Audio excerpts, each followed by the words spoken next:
I'm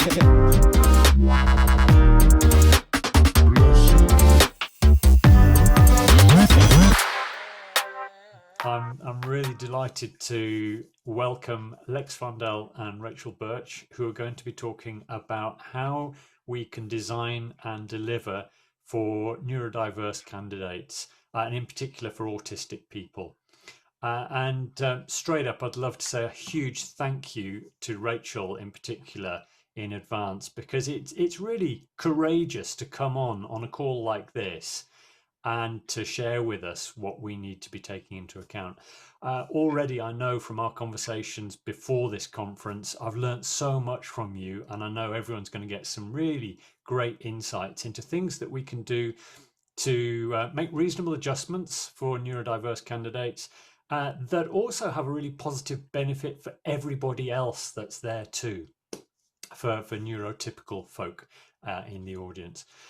Just a quick heads up that if you have any particular question, Lex and Rachel would like you to use the following code, please, in the chat. So if you've got a question that you're happy for me to ask, please just preface it with a Q, and then I'll ask it openly to them, and the conversation goes on from there.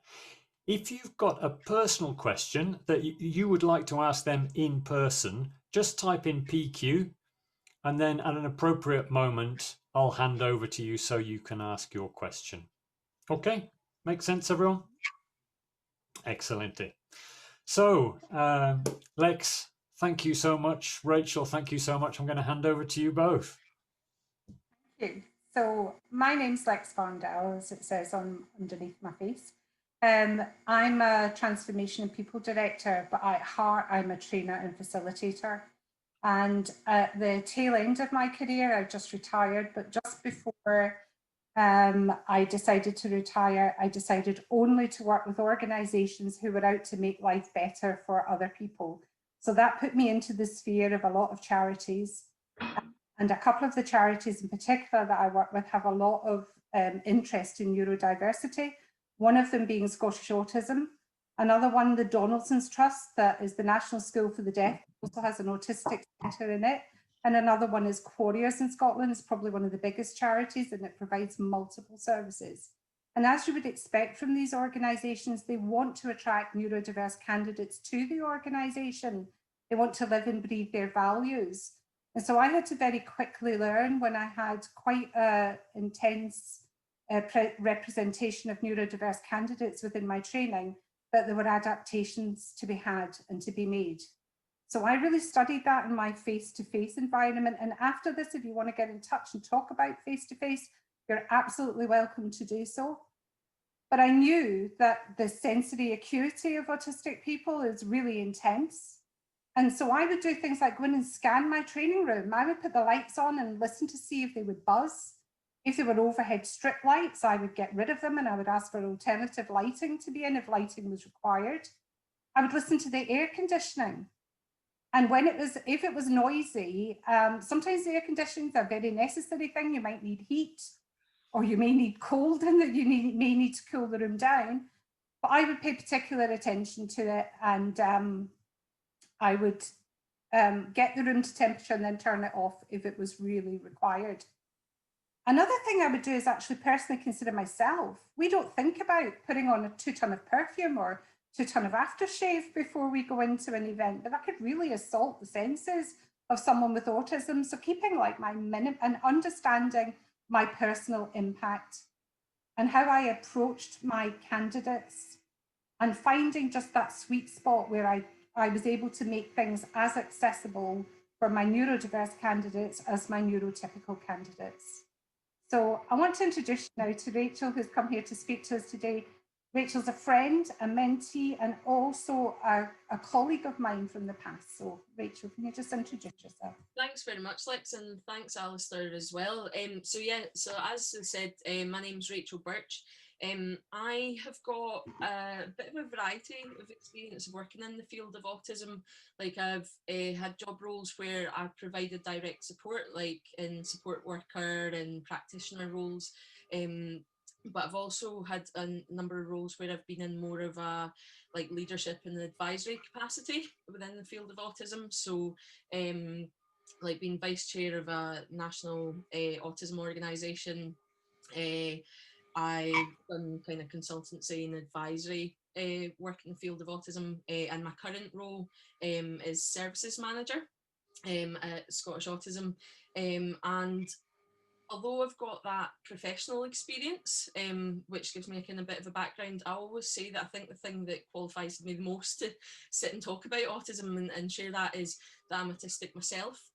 And I use my lived experience a lot in the work that I do. And in relation to today's topic of online training and kind of adapting that for autistic people, like I kind of got that dual view of things where I have been someone who's delivered training to neurodiverse groups that have included autistic people, but I've also been an autistic participant myself. And so now the pandemic, the coronavirus pandemic's going on about a year roughly now, and in that time I've been to quite a number of training courses and various events myself. And I've also delivered a few, and I've learned a lot and made mistakes along the way, and I've even had to try and work out how do we adapt things now into this online format to suit people. And I've also thankfully had the benefit of I've got neurodivergent people within my team, so that are quite vocal and do as well call me out sometimes, even if I sometimes make mistakes. So I want to kind of just share some of the learnings from that. So you said, Rachel, that you've been on a few courses and they've varied. So can you give us kind of like the best and the worst scenario of the courses that you've attended over the last year? Yeah, I think one of the things that first struck me was like the amount of content and the kind of time length of courses. So I had actually, as the pandemic first started and we kind of went into lockdown, I had a few training courses in my diary kind of planned for me to attend. And one of them was, it was like supposed to be a 6-month kind of leadership development program that was funded by the Scottish Government, and it was aimed to be like once a month you had a full day in person training. And we managed to get the first one done in February, and then just after that is when we went into lockdown here in Scotland. So it immediately like had to shift onto online format. And one of the things that I thought they did really well that other training courses that I had didn't was, instead of taking what was a full day content and trying to pack it into a half day, because very quickly it seemed that a lot of us realised that actually online training can be a lot more kind of tiring. People find it more difficult to engage with for the same length of time as in-person training. So some courses I was signed up to just crammed a full day's content into a half day online. And I found that so super difficult. I barely kind of took in anything, I think, just because it was so much of an overload. Whereas the other course that was on, instead of having a half day once a month, they did a half day and they did it every fortnight. So they just did it more often in smaller chunks than they'd initially intended. And I found that really helpful. So the length for me personally, and I know a lot of other autistic people, I'd say half day is about the most that I can manage. And within that, I would say in terms of time for that I can actually sit still and kind of concentrate for is about an hour to an hour and a half. And when you get to about the hour and a half point, that is me just, you're probably only going to get max 20% of my brain at that point. So timing was something that came to the forefront quite quickly. These facilitators that are present, you know, how the brain works is something that they really, really consider delivering their training. Why is it so different for an autistic mind when there's this overload of information? Yeah, I think it's definitely worth explaining a bit like how I experience autism and how I often explain it, because I think sometimes people try overcomplicate it a bit and it makes it this really huge subject to try and understand. But I quite often try simplify it to, like, really, in my view, it's just a normal human experience turned up to 11. It's just everything is so much more intense. And one aspect of that is that my brain just feels super busy, ridiculously busy, like just constant kind of thought after thought after thought. Sometimes that's a benefit, because it does feel like I've constantly got this thought flow from one to another. And if I'm working on something that really interests me, that I'm super passionate about, then that can be a benefit, because those thoughts are kind of contained. They don't want to float off into other things. They're quite happy to stay on the subject, and that allows me to focus with an intensity and to a depth that not a lot of people can get to. So that's a benefit there. It's a benefit in problem solving as well, because those thoughts can take me to different places that maybe other people's brains wouldn't go, and see things in a slightly different way. The downside I experience is, or the challenge that I experience, is when it comes to people giving me information. Because when you start giving me information, like, for one, when I initially hear it, it hasn't been processed yet. It doesn't really make sense to me, and I need those thought flows, those thoughts, to kind of start to process that and make sense. And if you give me too much information at once, I don't get the opportunity to do that, and then it just all the information kind of ends up sitting in my head, feeling a bit like white noise. So time is really important, when I'm learning and when I'm getting information, that I'm given information in kind of smaller chunks with enough time to process. You gave me a wonderful example once, Rachel, of how that thought flow can be divergent. It started with a pen and ended with the death of David Attenborough. Would you mind sharing that with the group? Yeah, so sometimes, as I was saying, the thought flows can be helpful. They help me process things, but sometimes they can be unhelpful, because they take me off on the track due to association. So say, for example, you are a trainer and you're sitting in front of me, and your aim is to teach me about gravity. So you say, right, you see this pen, like, when I drop this pen, it falls to the ground because of gravity. And before I have processed, like, what you're saying, my brain can sometimes pick up on wee words and start that association. So, for example, I might go, oh, right, the word pen I focus in on, and then I think of this time that I had this pen in my pocket, and and had my new jeans on, and it burst and ruined my new jeans. And then I'm thinking, oh, like, I loved those jeans, I got them from this really cool shop, that shop's really ethical. And then that leads me on to thinking, oh, the other day I was watching this David Attenborough program, and it was really good. But oh, it was so sad, and it's also really sad that he's getting so old now. And so I'm sitting there kind of thinking all of these thoughts, and you, as the trainer, around the room try to teach me about gravity, and within a few seconds you're talking about that, and I'm sitting over here having this existential crisis about David Attenborough's impending death, and what are we going to do as a society, and what am I going to do as a person about that? Yeah, my brain can take me off track quite easily and quite often. What happens most of the time when I'm in training is, it doesn't matter how interested I am, those things happen. I can be pulled off track sometimes. My brain's just so busy, it just seems to want to get pulled off. So, but I do normally notice, but it takes energy. Once I've noticed, it takes energy to pull myself back on track again and to get myself back listening. So it's quite energy consuming for me to have been pulled off track. You've to have continued talking, continue giving me information, and then I've got to try and catch up again. And the more it happens, so the more information you give me, the more chance of me being pulled off course, the more I need to pull myself back in, and the more tired I get. So there's kind of two main ways that information overload, like, exhausts me and has an impact on my ability to learn. And we'll come back to that energy, actually, because, that's a really key point. Most of us think there are ways to re-energize, but for a neurodiverse mind, maybe not so accessible as for a neurotypical mind. Now, there are two main mediums when we're online. So we've got the camera, we have the microphone. Let's start with the camera.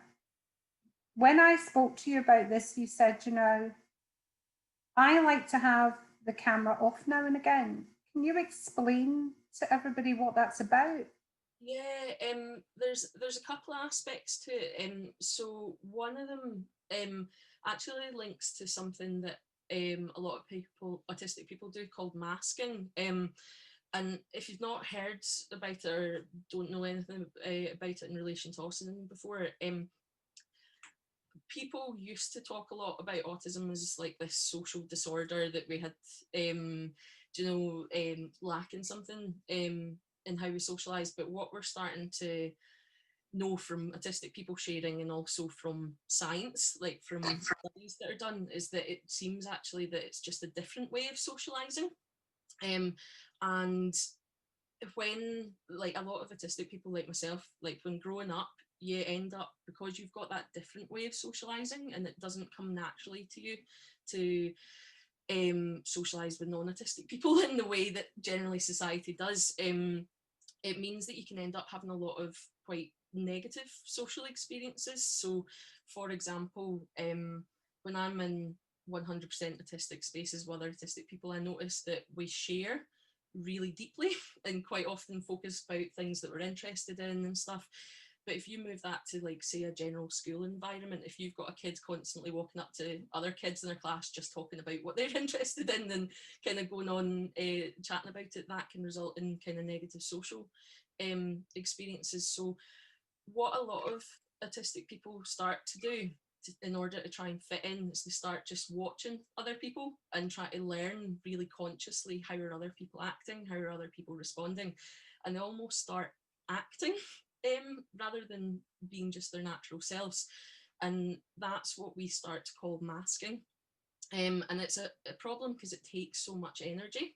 It's a problem as well because you can't be your natural self, and there's lots of things that link that now to ill mental health and things. But in relation to online learning, like, in a social environment, I am constantly consciously checking myself and checking, right, what's my facial expression doing, how are people maybe interpreting me, how am I holding my body, how am I coming across. And when I'm in, like, a training course and things, like, part of my brain capacity is used up on that, is used up on checking in that.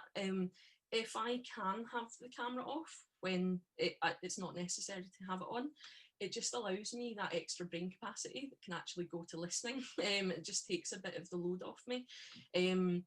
Another aspect about it, having the camera off, is that it allows me to move. And you'll know that, like, lots of us here probably fidget. Do you know, when we're listening, when we're sitting on things, like, fidgeting's just a normal human thing. But a lot of autistic people, because we live with such high stress levels constantly, that fidgeting becomes really core to our self-regulation. So much that people actually give it a different name. They talk about stimming.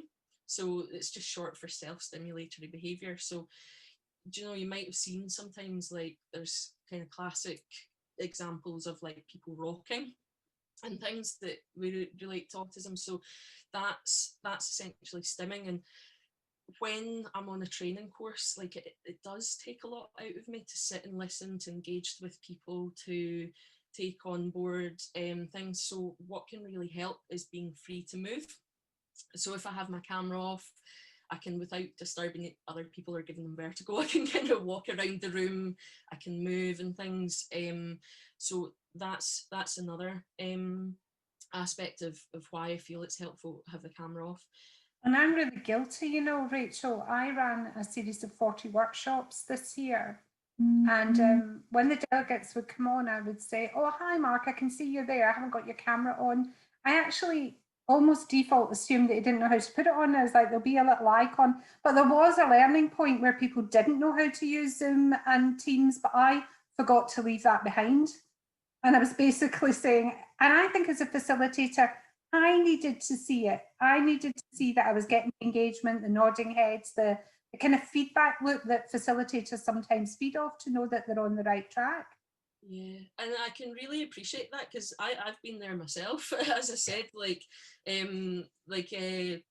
I've gone into, like, meetings or sessions where a large chunk of people have their camera off, and very early in the days of everything being online, I noticed how that impacted me, because we do as trainers and facilitators, like, we often adapt what we're saying due to feedback. We feed off the energy, so seeing people's responses gives us the energy in our sessions and things. And I think I do understand the difficulty of it, but I had to shift myself away from kind of making judgments that just because someone's camera's off means that they're not listening, or means that they're not engaged, and actually think about it could actually mean that they're one of the most engaged people in the room, like they're really listening. So it's just having that different thought process about it. I do say though, like, as facilitators, I always say that I would strongly suggest us having our camera on, and you know, like, I do now in my sessions when I deliver them, like, I offer people the choice, have camera on or off, like, it's up to them. I've never had a session where every single person has just gone all of them turned off and I'm just facing a wall of no one camera on. There generally does seem to be some people that quite naturally want to have it on. But I try and always keep my camera on, because that at least gives the people who need to see someone, who need to get that feedback, they can get that from me. Even in the autistic environment, when you're doing that, you take that on board and think, oh, I'll have to be here under the spotlight. The medium we have, that's vision. The other one's sound. Talk to us a little bit about sound and sensory acuity in particular for autistic people around sound. I think this is one of the big benefits actually of online training, is that we can kind of control a lot of our environment now. So I have never met a single autistic person that doesn't have sensory hypersensitivities in at least one or a few of their senses. That in person training is one of my biggest struggles for me personally. Like, I'm always the one that's getting put off by the lighting, or for example, I had a training course where, like, I turned up and there was a heater on and it was just kind of buzzing in the background, and I think whilst other people could obviously hear it and things, they were able to kind of tune out and still engage with the training, whereas I simply couldn't. Like, all I could hear was that, and as soon as the person started delivering the training, like, I was trying to focus and I just couldn't, and within the, like, 15-minute period, like, my stress levels just went straight up through the roof. Like, fight flight system was totally engaged, like, and so I ended up sitting there with that training going on, trying to find the place in the conversation to kind of come in to say, excuse me, like, we turn off that heater. And in terms of online delivery, like, lighting and things, that's controlled by the person. It's not controlled by us as facilitators. We're in a different place. The one big thing that is controlled by us is sound, and it can impact. So sound can be incredibly off-putting and things, and I always say to people, when you're delivering, be really mindful, like, what background noise is going on. If, for example, you're typing, so you're taking notes or things, try to turn your mic off while you're doing it, because even that kind of clacking of the keyboards can be really off-putting.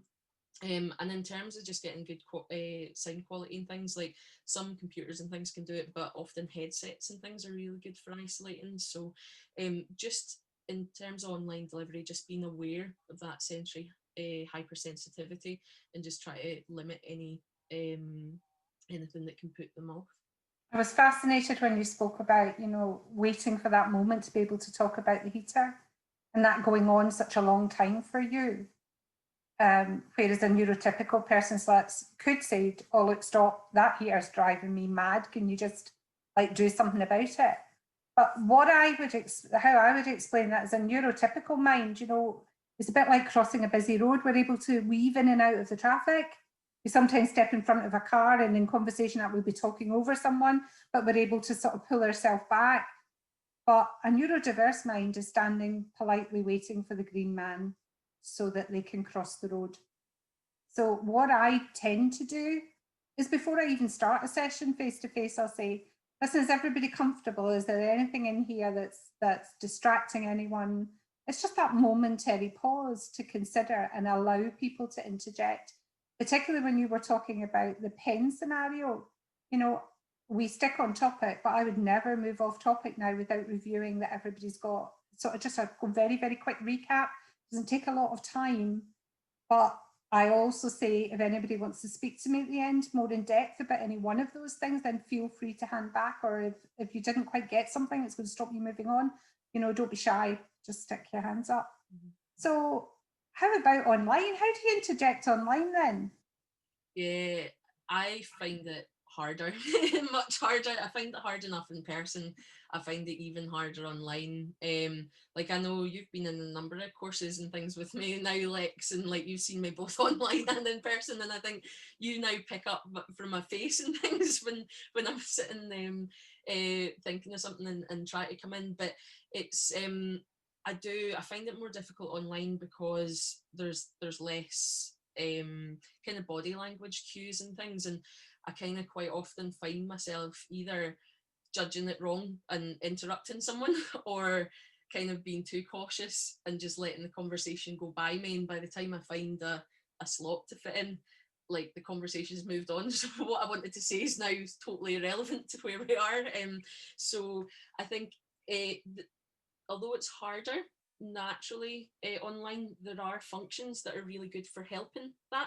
So I really appreciate when people use the raise hand function, for example, if that's just an accepted part. And sometimes I've tried to almost enforce it myself as a participant. I've sat there and gone raise hand instead of talking, but if the facilitator isn't intending to use that, then often they just ignore it or they've not noticed it pop up. So I think it's really good to try use that function, because for me, if I think of something that I want to say, want to come in, instead of having to sit and stress and focus on how to get into the conversation, I can just press that button, relax, and then just wait to be kind of invited in. The other one that I think is really good to use is the chat function as well. So you can use that instead or alongside that. You can use the chat function in the same way. So to signal that someone wants to come into the conversation, and then use the facilitator can decide when that fits in. But it also, the thing I really like about the chat function is it just adds another format of communication. And verbal communication for autistic people can be really, really challenging. Like you've got some people who are totally non-verbal or largely non-verbal, but even people like myself that have some non-verbal times but largely am verbal, and I find verbal communication one of the most energy consuming ways of communicating there is. And I, speaking of courses and events and things I was on, it was the Scottish Parliament's like autism cross-party group meeting, and it was probably the largest collection of autistic people in that event of anything else that I'd been on. And without it being set or anything, the chat section just became so full. Like people naturally just gravitated towards that, and it resulted in a really, really rich meeting, like much more rich than all the in-person ones we'd had, because there was that dual way of communicating. People that preferred verbal could, people that preferred written could. The thing that I would say about that is, like, my kind of tip would be, if you're by yourself delivering something, then feel free to use the raise hand function. Say to people they can use the chat function, but you can't really keep an eye on it whilst delivering. It's too much, I feel. So in those cases, I would maybe suggest like saying, okay, like if you prefer using written communication, feel free to use the chat function, but because I'm just myself, what I'll do is I'll check it in the breaks, and then we can have a chat then, or I'll make wee breaks to check it. But wherever you can, I always think online to trainers is best. I think it suits that format best. One person can focus on the verbal, one person can focus on the text communication. I'm fortunate my PA will look after the chat, and then what I'll do at the end of each section is say, Claire, has anything come through the chat that we need to introduce at this point? But you're right, if you're on your own, I find it distracting, so I have it off, not off, but out of my view, because if something pops up, I'll just stop talking and look at it. So About that interjecting again within a session, it's quite common for us to start a session by saying, would you like to introduce yourself? You know, tell us your name, tell us a bit about yourself. I know that I would never begin with a neurodiverse candidate, and I know how to ensure that I don't begin with a neurodiverse candidate, even if I don't know who in the room has neurodiversity. Tell us why that's a problem. It's in part to do with understanding expectations, really. One of the most common ones, like you were saying, is like introduce yourself, tell us a bit about yourself. Like the range of answer that could be is enormous. Like that could be a few seconds of my name's Rachel, this is my job title, to, do you know, it could be a 15-minute, do you know what I mean? This is a bit about me, why I'm here, what I'm wanting to get out of the course, like how I came here. So it's not specific enough. So what can happen is that I find myself in those situations, like if I end up having to be one of the first people, like, well, as soon as you ask the question, that's my stress kind of goes up, because I'm like, oh, now I've got to get something right and I'm going to be judged on it, and all that kind of thinking starts going.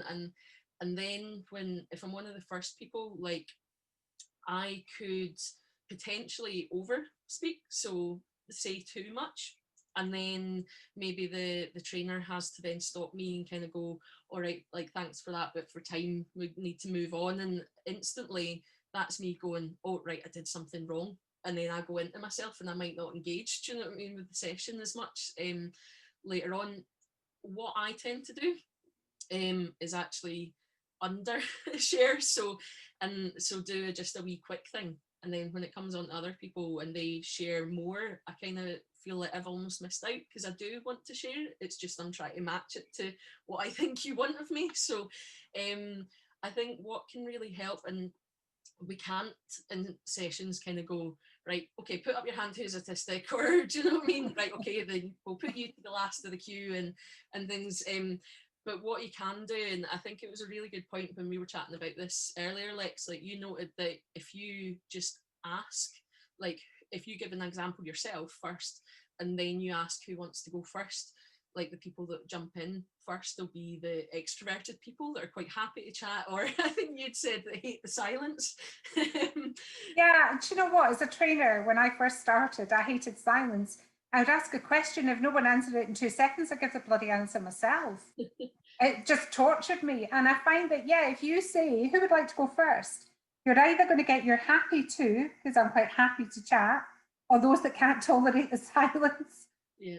If I've got about myself, I've given an example, I've got about 2 or 3 examples, I'm quite happy then for people to take it. I realise there's been a template formed, something that's allowed my neurodiverse candidates to kind of understand what's expected from this, or what the group norm's going to be for this. Yeah. And related to this whole subject of kind of communication and questions and answers and understanding what they mean and things, like last night actually I was catching up with a friend of mine that's autistic, and catching up with her anyway, but I did actually ask her because she's just started in a new law firm, and so has gone through recent training, and it's all had to be online, so she's never met anyone in her work in person.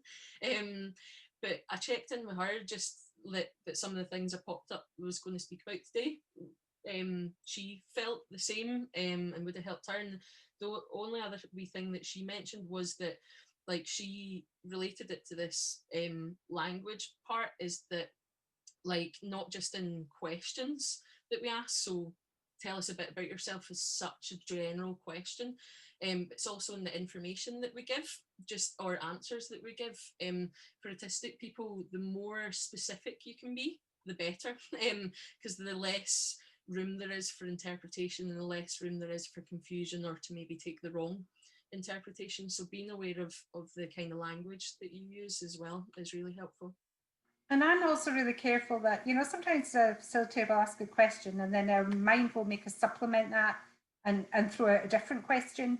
And I know that neurotypical candidates will just disregard question 1 and home in on question 2. But for a neurodiverse candidate, those questions just stack up. they haven't disregarded question one, they've now got two questions to think about. So there's this divergence of thinking gone off and less ability to cope again. So I think very, very carefully about what I'm going to ask, and as you said, give specific information. Actually, I want to touch on specific information. What people think they know about autistic people is they don't like change. And if they come across someone who is reactive to not liking change, they say, oh, I bet he's on the spectrum or she's on the spectrum. Talk to me a little bit about that certainty thing. Yeah, and we'd spoken about this like in relation to kind of session plans and things as well. Like it's for autistic people, like it can be really difficult to understand like what is going to happen and know what's going to happen next, because relating it back to that just different way of thinking, different way of socializing and things, like our brains don't always naturally predict everything in the way that other people work. So what can really help a lot of autistic people is just having certainty of what's coming next, so they can prepare themselves so that they're not going to be surprised by anything coming up. So relating to session plans and things, I always think for autistic people, like the more information you can give, the better. However, bringing it back to Lex's point, what is worse for me than not knowing what's going to happen is thinking something's going to happen and then it changing. Because in that moment, like as soon as something changes, like because I've thought something's going to happen, I've prepared myself, I've made a wee plan, I know how I'm going to respond, I know how to deal with it and things. And when something changes, in that split second, I'm expected to fit in what might have been a week of working up to this into that split second. I've got to try, and it feels almost like shifting my brain gears, trying to get like make sense of the changes that are going to happen, decide how I'm going to respond, what's going to happen next and things. And it's a huge stress load, and sometimes that can be a massive trigger for autistic people and a big stressor. So in regards to the session plans and like how much information of what you plan to do to put in, I always say, like, generally my advice would be to put in as much as you can reasonably guarantee. So there's always things, that emergencies that might pop up. You might get your Wi-Fi might drop and you might be kicked out the session and things, but we can't really avoid those things much. So but it's like putting into your session plan, like I think having breaks is really important, because that allows the autistic people that are in attendance and others. To me, that's key. I always stick to the break times. But as a facilitator, I want the ability to go with a conversation. Yeah. If something rich emerges, I want to get involved in that rich chat. So actually, it is about setting that expectation. So I would never send out a timed anything because I've seen actually, Lindsay's present here today, and Lindsay's my training assistant, and she's not autistic, but she loves a time and a list. When she first started working with me and I went off-piste, I could see her scribbling at the times and trying to rework everything. I think it was about the fourth session when she eventually slammed her pen down and realised there was absolutely no point in doing it. So I need to be like that. So what I do then is send a straw man, but I put a real strong codicil at the beginning of the conversation to say, guys, I intend to do this today, but if you hit a rich stream that you're really interested in, then I'll concentrate on that. And for my neurodiverse candidates, I say, but the stuff that you may feel we're missing out on, I'll happily pick that up with you one-to-one if you want to have a chat with me. And in that time that I've been doing that for about 4 years, I've only had maybe 2 people in that 4 years that I've had to spend extra time with afterwards. So it's not like you're opening your door to a really time-intensive thing. It just seems to find its balance. But yeah, there's that thing between giving some certainty, but the breaks are definitely certain. If you say 11:15, that means 11:15. My niece is autistic, and I'll tell you now, 7 o'clock means 7 o'clock, not 7:10. When I told her we were going out once at 7 o'clock, when I came to get her at 7:10, she had her pajamas on. If you told me 7 o'clock. So really, if you're going to say something, try your best to commit to it. So I want to go back to this energy thing, Rachel, because you've spoke about it a lot. It uses a lot of energy.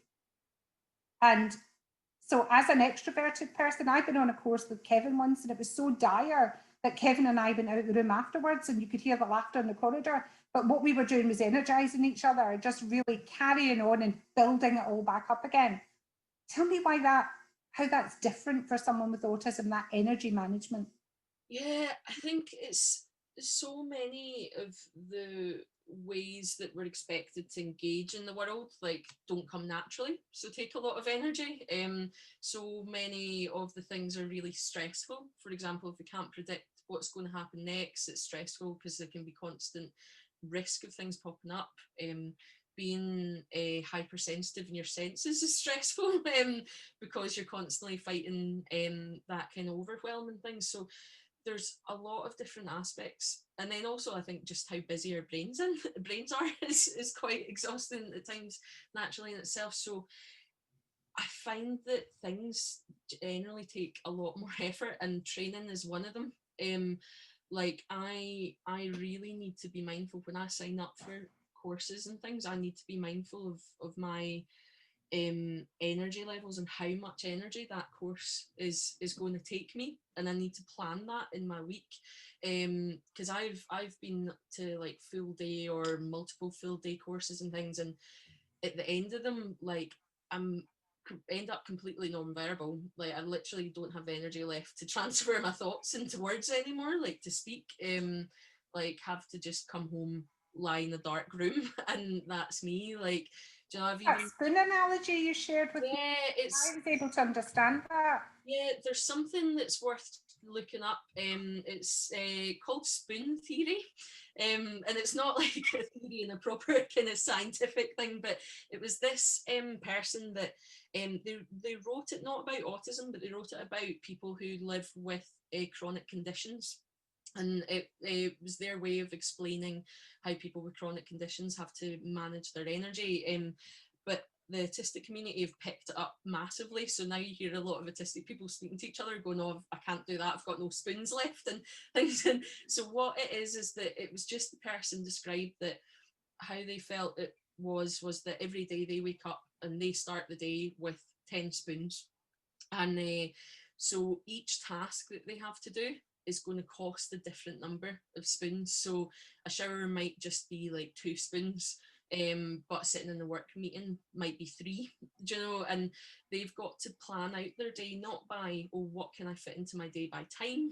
Like, well, they've got to think as like energy is probably even a more important resource than time is for a lot of people who are autistic. So I really do need to think that way in terms of, because if I do too much, I'm going to have no spoons left. I'll have spent them all, and I won't be able to do anything else at the end of the day. And that really does impact like my whole week, because as I was saying, I've had sessions where I've just completely done at the end of them, and that meant that night I couldn't do anything, couldn't engage with my family and things.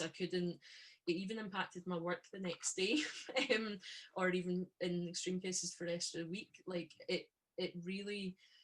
So I think when delivering sessions, just because people are getting through your session and still seeming to take in information, doesn't mean that they're not completely done in by the end of it. So don't just wait until you see people totally maxed out. Just try and be aware of it before that. I hope you don't mind me sharing this, but Rachel was a vice chair of an autistic movement, and I went along to facilitate for them. And actually, I let them shape the agenda. But because they were getting a free facilitator that they knew understood them, they themselves really packed the agenda. And I took one look at it and thought, we're never going to get anywhere near this. But what I wasn't expecting was, like, 3.5 hours into the session, face to face, there were people lying like this and like this on the desk and flopping all over the place. I physically saw a whole load of zapped out people, and I was the one that said, guys, you know, I'm going to offer you another 2 sessions because you don't need to be able to achieve all of this today. For those of you that sat and listened to Rachel and I talk, I mean, I could talk to Rachel for hours about anything. She's probably one of the most intelligent women I know, and she has such knowledge about so many different things. It's enriching.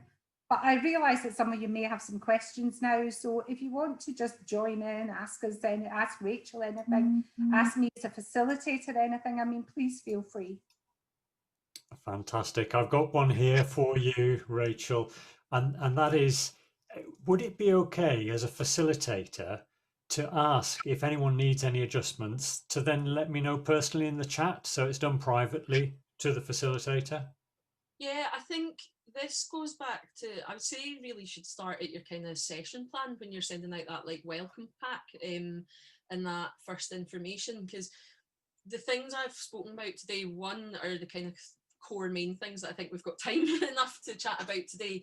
But even if I had all the time in the world, there'll be people with maybe slightly different needs. I won't be able to cover everyone. Everyone's an individual. So I always suggest, even with all the adaptations that you make, stick in your intro packs. Like if anyone has any adjustments that are required that enable them to get the most from the session as possible, here's how you can get in touch with me, feel free to ask. Then I would probably just follow that up like in my intro at the start of the session as well, just in case people haven't read that or absorbed that, and just say, and definitely online delivery, it allows that private conversation to go ahead. You no longer have to do the kind of wee like wink or the, do you know, like kind of talk across your book or anything. You can do that kind of private chat during the session. So confidentiality can be maintained if people feel like they wish for that.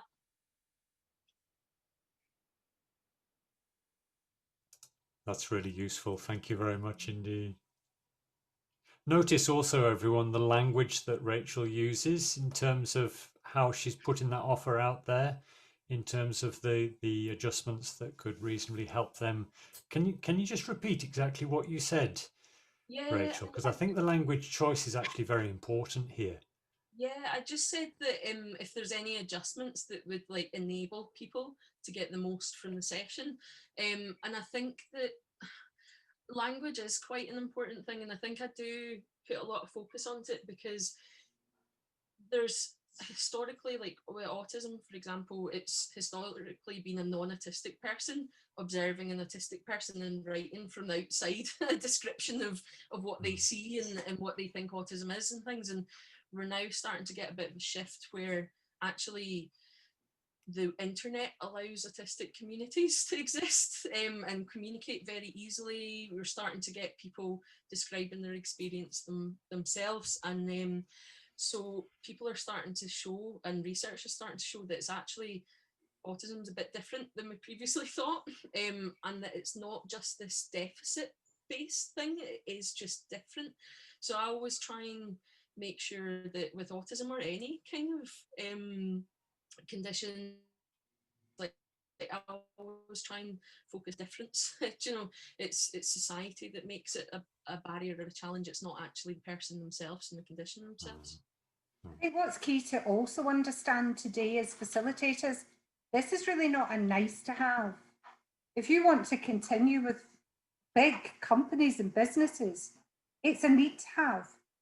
Barclays have built an amazing multi-million pound centre in Glasgow, engaged with Scottish Autism in the doing so, down to the hand dryers that are used, because autistic people in that sensory thing, I mean, don't underestimate it.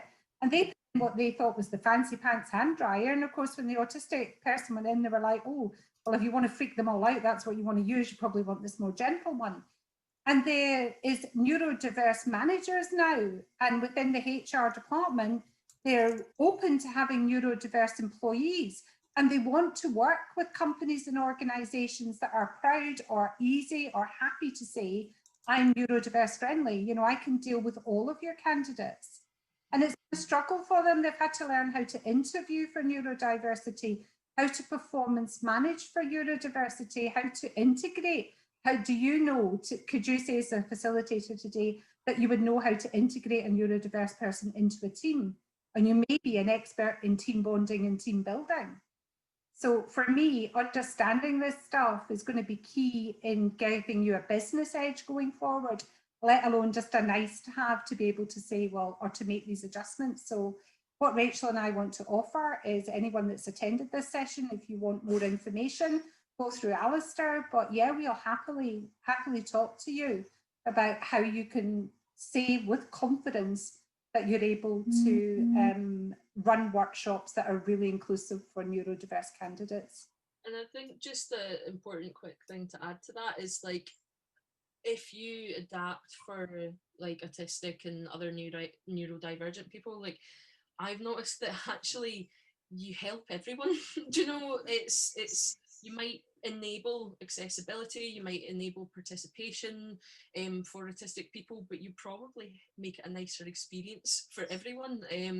So it's something that I think is a kind of win-win. It doesn't really matter how many autistic people you've got in your team or in your session and things. It's these adaptations can help everyone. And it's quite okay if you want to unmute, if you've got any reflections you want to share or any conversation, anything you want to add to this conversation, feel free. Like Rachel looks really comfortable now and in her flow. Rachel, there's another question for you about terms. How helpful do you find the terms neurodiverse and neurotypical? Yeah, there's a bit of a kind of debate, because it started, there was like this start of the kind of neurodiverse movement. So if you've not heard about it, although it is fairly popular now, so a lot of people have, but basically the idea was to get people thinking about difference is just part of the diversity that is humans. So that autism and like ADHD, dyslexia, things like that, it's just a difference. And those differences have got kind of benefits when you're in a group. Diversity does bring strength. So there was that. And so as a result of like that way of thinking, that neurodiversity way of thinking, people started talking about like people who are neurodiverse and things, but and then there was people that started coming in going, well, actually the term should be neurodivergent, because technically an individual is neurodivergent and the group as a whole is neurodiverse.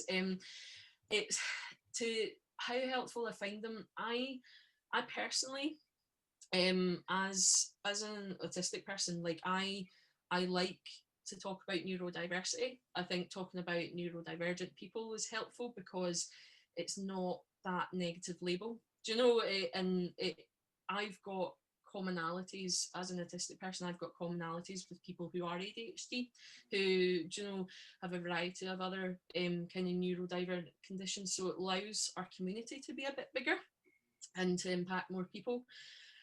And I think I quite like it because I like it that it's not like I'm autistic, so I'm better than non-autistic people either. Because some people go a bit to the opposite way and say, "Oh, autism is this next step in evolution, in evolution," and like, I just disagree with that as well. Like, I think I really enjoy I like the term neurodiversity and talking about neurodivergent people. I like that because I think it brings value to everyone rather than being something's better than the other. Generally, personally, like I wouldn't be someone you classed as a like neurotypical, so it's not a term that can be assigned to me, but I generally don't use it just because I feel like it's suggesting that like other people aren't. There isn't diversity in things, so I just don't use it. I just go like, I just personally, for me, I use it for safety, because you've never known walking through a minefield much as walking and talking with autistic people. Yeah. I know one that is completely militant, that will shoot me out the sky for the wrong word. I have Rachel, who will smile at me very gently, and I will say, "What have I said?" Patiently take the time to educate me. But I found that those two terms are safe.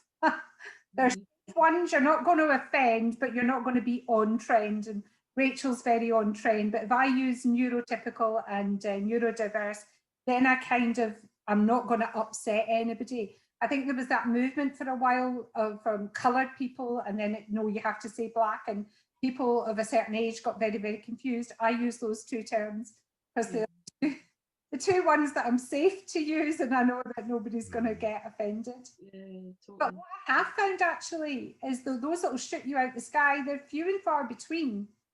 People are like Rachel, and they're really happy to engage and educate and talk to you and let you understand what it's like for them. Yeah. Alistair, I see you got something. Thank you both. Yeah, I've got another question for you, Rachel. I don't know if you've come across Mentimeter. Have you come across it, Rachel? Mentimeter? No. Yeah, it's a platform for you can do a whole host of different team activities, including quizzes and reviews and things. And there's a question about, would you find it useful to use a tool like Mentimeter to give participants the option of introducing themselves and answering questions by text rather than verbally? Yeah, completely, 100%. Like I'm not aware of that specific software, and I'll definitely go check it up after this. Like I've seen those kind of text walls and things used where people can, or tweet walls and stuff like that before. But yeah, no, I always think the more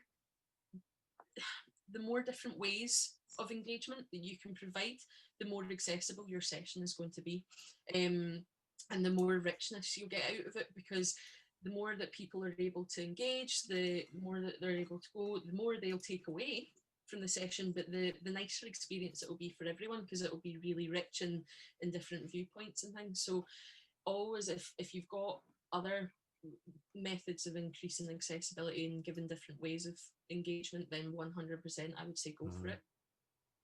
It's a lovely way of creating a no one size fits all, having options to complete particular assignments, tasks, activities, and you can choose.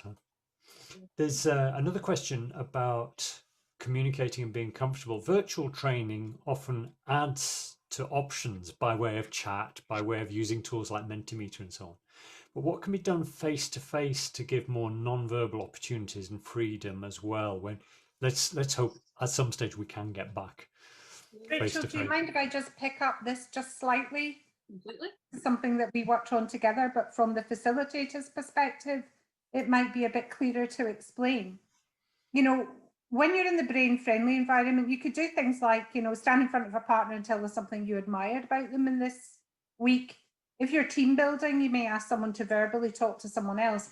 For an autistic person, that's like setting off a huge alarm bells.